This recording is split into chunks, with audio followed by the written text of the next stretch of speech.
Исәнмесез, эфирда аңлалыклар вакыты, студияда Лина Хәсәншина.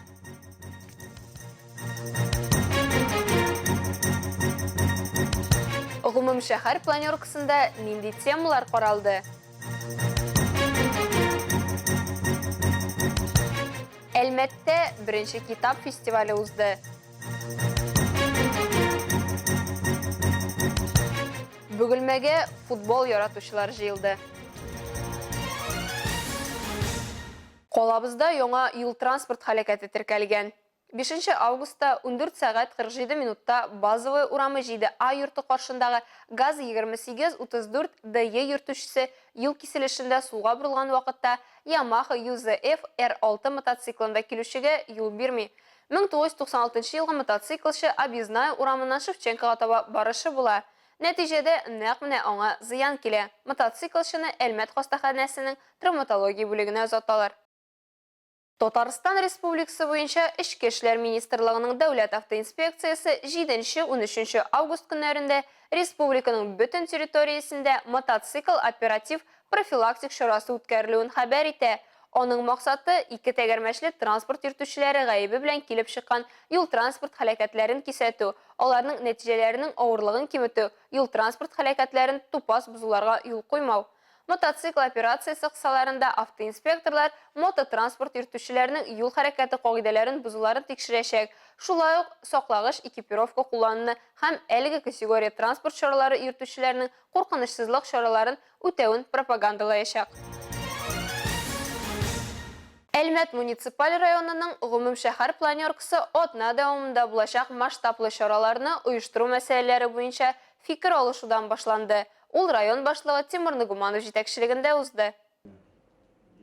Иртәнге планеркада төп доклад белән Татарстан Республикасы буенча Россия берләштерелгән социаль фонды идарәсенең Әлмәт районындагы клиентлар хезмәте җитәкчесе Фая Якупова чыгыш ясады. Ул клиентлар хезмәте эшчәнлегенең төп юнәлешләре белән таныштырды. Бүген Әлмәт районында 213,275 кеше яши, шуларның 53,211 пенсионерлар, 7,685 иминиятләр, шәхси эшмәкәрләр 4,697 кеше. Агымдагы елның беренче елында клиентлар хезмәтенә 25453 мөрәҗәгать теркәлгән. Шул исәптән пенсияне түләү һәм китерү, билгеләү, айлык һәм компенсация түләүләре яңадан исәпләү мәсьәләләре буенча. Фая Атласында шулай 23 елда социаль фонд тарафыннан дәүләт хезмәтләрен күрсәтүнең нәтиҗәлелеген арттыру бурычы куелуын да билгеләп үтте. Хәзерге вакытта клиентлар хезмәтендә пенсия тәэмин итү һәм социаль иминiyet хезмәтләре күрсәтелә. Түләүләр бүлеге хезмәткәрләрнең вакытлыча эшкә сәләсезлек очрагына һәм ана булу сәбәпле мәҗбүри социаль иминiyet буенча пособиеләр билгеләү һәм түләү белән бәйле аңлату эшенә аерым игътибар бирелә. Гражданнарның мәсьәләләрен хәл итү өчен кайнар линия эшли. Шулай ук җитештерүдә бәхетсезлек очракларыннан һәм һөнәри авырулардан мәҗбүри иминиятләштерү мөһим юнәлеш булып тора.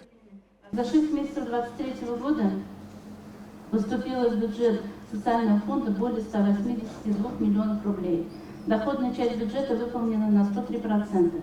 Большинство страхователей добросовестно исполняют обязанность по оплате страховых взносов, но есть такие, которые регулярно нарушают требования законодательства.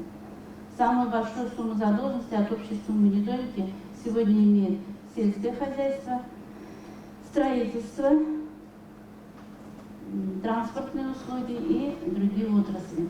Планерка ахырында якын арага планлаштырылган чаралар буенча мәгълүмат тәкъдим ителде. Нефтьчеләр һәм шәһәр көненә бәйле рәвештә быел ул бәйрәм берничә түгәрәк датаны үз эченә ала. Район башлыгы Тимур Нугуманов шәһәр хезмәтләренә барлык урамнарны тәртипкә китерергә фәрман бирде. Я прошу отдельно особое внимание обратить на приведение в нормативное состояние всей территории центральной части улицы Ленина, которая у нас прилегает к праздничным мероприятиям, Владимир Александрович. Каждый квадратный метр с коллегами буквально вот сегодня-завтра надо пройти, определить объем работ, и в течение нескольких недель предстоящих работы все уже не просто запланировать, их нужно провести восстановительные, организационные. Рәдифә Нугманова, Айдар Кабиров, яңалыклар вакыты, Луч, Әлмәт телекомпаниясе. Әлмәттә смена дип исемләнгән җәйге китап фестивале узды. Аның кысаларында китап ярминкәсе, мәдәният хезмәткәрләре өчен профессиональ конференцияләр узды. 2 көнгә Каракүз скверын китап мөхитенә шундырган чарада без дә булып кайттык. Smenny Җәйге китап фестивале быел беренче тапкыр Казаннан читтә узды. Ул Әлмәтне шәһәр халкы һәм кунаклары өчен төрле яктан ачты. Бирегә килүчеләр нәшрият дөньясы яңалыклары белән таныша, китап презентацияләрен күрә, гаилә һәм дуслар белән файдалы итеп вакыт үткәрә алды. Smenny Җәйге китап фестивале Татнефть компаниясе хәйрия фонды ярдәмендә уза. Ул заманча мәдәният, китап нәшр итү, сәнгать, фән һәм төбәкне өйрәнү белгечләрен берләштерә. Китап ярминкәсендә Россиянең иң яхшы бәйсез нәшриятлары катнашты. Алар мәдәният, сәнгать, балалар һәм фәнни популяр әдәбият китапларын тәкъдим итте. Катнашучылар арасында А, Альпина Дети, Альпина Паблишер, Альпина Нонфикшн, Белая Ворона, Карьера Пресс, Самокат, Юлбасма, шулай ук Иначе говоря һәм Смена китап кибетләре дә бар иде. Бу форматта эшләү безнең өчен кызык, чөнки янәдән-янә гел Казанда сатабыз, әмма бу юлы Әлмәткә һәм менә август азагында иншаллах Нижнекамскка да барып сатачакбыз һәм безнең өчен бу яңа кешеләрне җәлеп итү үз китапларыбызга һәм татар теленә гомумән алганда һәм үзебезгә дә ниндидер бер алмашу, яңарыш сыман. Обозначен некий объект. Видно, что все... Җәйге китап фестивале кысаларында зур белем бирү программасы да узды. Фестивальнең 2 көнендә Әлмәттә мәдәният, тарих, сәнгать, фән һәм нефть химиясе, Россия авторлары һәм галимнәренең китапларын тәкъдим итү турында лекцияләр һәм дискуссияләр узды. Чараларда Мәскәүдән, Санкт-Петербургтан һәм Казаннан килгән спикерлар катнашты. Шулай ук балалар өчен мастер-класслар, воркшоплар да оештырылган иде. Хәзерге вакытта басылма вариантта чыккан китап сатып алу ул кыйбатка төшә. Менә монда ярмаркалар оештыру миңа калса яшьләр арасында да, балалар арасында да китапларны популяр ясый. Түбән бәягә сез монда яңа төрле китапларны тотып карап, капшап, биргә инде сатып аласыз. Миңа калса бу бик әйбәт идея. Китап фестивалендә «Мы солнце встречаем в пути» дип исемләнгән тикшеренү дә үткәрелде. Ул татарстанлыларның туристик практикасының соңгы вакытта ничек үзгәргәнен һәм анда китап текстының нинди роль биләгәнен ачыклауга юнәлтелгән иде. Я решила попробовать себя в новой роли волонтера. Мне эта идея очень понравилась на книжном фестивале. За вчерашний день я уже опросила в интернете и вживую 53 человека, сегодня больше 20. В Альметьевске очень хорошо, люди здесь очень дружелюбные, все идут навстречу. 2023 ел Татарстанда милли мәдәниятләр һәм гореф-гадәтләр елы буларак уза. Бу уңайдан Ознакай районында күп төрле чаралар тәкъдим ителә. Шәһәрнең Татарстан мәйданында үткәрелгән чаралар да моның ачык бер мисалы.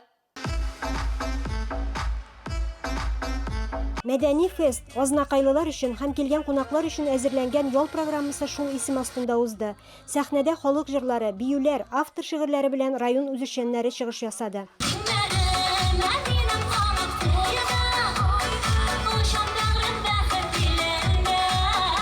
Өлкәннәр һәм балалар өчен иҗади осталык дәресләре, күңелле уеннар һәм флешмоб үткәрелде. Оештыручылар бәйрәмнең һәр кунагы күңеленә хуш килерлек төрле актив мәйданчыклар әзерләгәннәр. Biz bugün әлеге бәйрәмдә үзебезнең үзәк китапханә исеменнән чыктык. Без инде бugün балалар белән мастер-класслар оештырабыз. Аларга чәчәкләр ясарга өйрәтәбез, балыклар ясарга өйрәтәбез. Алардан уенчыклар ясарга өйрәтәбез инде. Һәм инде үзебезнең җирле язучыларыбызның китапларын алып чыктык, алар белән таныштырабыз. Бәйрәм милли мәдәниятләр һәм традициялар елына багышланып, биредә милли колоритлы күңел ачулар тәкъдим ителде. Сотрудники культурного центра подготовили мастер-класс для детей, где будут делать книжку-раскраску. Уже подготовили архитектуру Татарстана. Они из-за общего листа собирают, получается, как книжку такую, и потом разукрашивают. Мы сегодня вышли с музея, с Краеведческого музея, и представляем сегодня украшения и мастер-класс. Украшения в национальном стиле, и мастер-класс у нас тоже называется «Национальный узор», посвященный году национальной культуры и традиций. Мәдәни чаралар бу көнне шәһәрнең башка мәйданчыкларында да оештырылды. Илмира Шәрифуллина, Рөстәм Акбаров, Яңалыклар вакытта Луч Әлмәт телекомпаниясе. Бөгелмәдә балалар ишегалды футболы Метрошка фестивале узды. Энергетик стадионында 16 команда иң яхшы команда исеме өчен көрәште. Суперкубок җиңүчеләре һәм фестивальнең яңа катнашучылары турында Айгөл Шәрәфиева тулырак сөйләр. Уйнарга җиңәргә бу Митрошка фестиваленең девизы һәм ул һәрвакыт актуаль. Бигрәк тә балаларның ишегалды футболында. Туп куарга малайлар гына түгел, кызлар да ярата һәм алар да суперкубок финалына чыгу өчен көрәшә. Понравился этот спорт. Там видео смотрел разные, в интернете попадались. Травма была, правда, одна. Вот, ну так отлично вообще. Бөгелмәдә футбол яраталар. Митрошка фестивалендә бер үк вакытта 16 команда катнаша. Быел турнир Россия футбол берлеге вакыйгалары календаре союзына кергән. В этом году мы проводим фестиваль в городе Бугульма, где собралось 16 команд, то есть это 160 детей.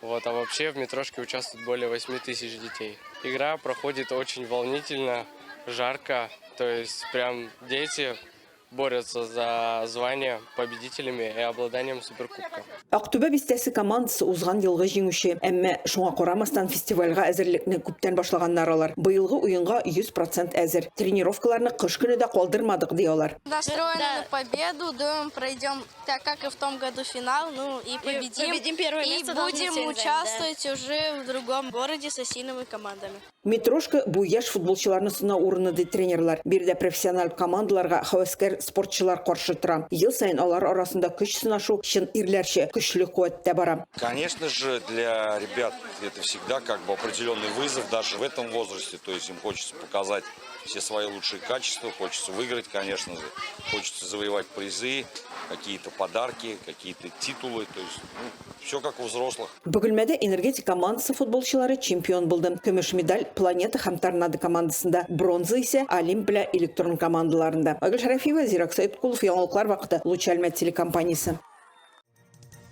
Әлегә шулар, мин Лина Хәсәншина һәм монтаж операторы Динара Гануддинова сезнең белән сау булашабыз. Исәнмин булыгыз.